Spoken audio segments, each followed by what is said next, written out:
Hello friends, તો ઓપ્પોએ તમારા માટે ફાઇનલી લોન્ચ કરી દીધું છે ઓપ્પો રેનો 15 પ્રો મિની. આ ફોનના ફીચર્સની વાત કરું તો આ ફોનની અંદર તમને 200 મેગાપિક્સલનો અલ્ટ્રા ક્લિયર કેમેરો મળી ગયો છે.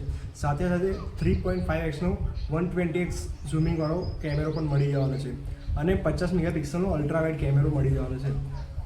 ફ્રન્ટ કેમેરાની વાત કરું તો ફ્રન્ટમાં પણ તમને 50 મેગાપિક્સલનો અલ્ટ્રા વાઇડ કેમેરો જોવા મળી જવાનો છે, જે તમને ગ્રુપ સેલ્ફી ક્લિક કરવા માટે ઇઝી રહેશે. આ ફોનની બેટરીની વાત કરીએ તો આની અંદર તમને 6200 mAhની બેટરી જોવા મળી જવાની છે અને 80 વોટનો ફાસ્ટ ચાર્જર પણ જોવા મળી જવાનો છે. રેનો 15 પ્રો મિનીના પ્રોસેસરની વાત કરું તો આની અંદર તમને મીડિયાટેક ડાયમેન્સિટી 8450નું પ્રોસેસર જોવા મળી જવાનું છે. આ ફોનના એઆઈ ફીચર્સની વાત કરું તો આની અંદર તમને AI portrait glow, AI mind space, AI popup જેવા અઢળક એઆઈ ફીચર્સ તમને જોવા મળી જવાના છે. તો આ ફોનનો લાઈવ ડેમો નિહાળવા માટે અને પરચેસ કરવા માટે આજે જ મુલાકાત કરો અમારી શોપ પટેલ મોબાઈલ, લાલ દરવાજા, ખંભાત.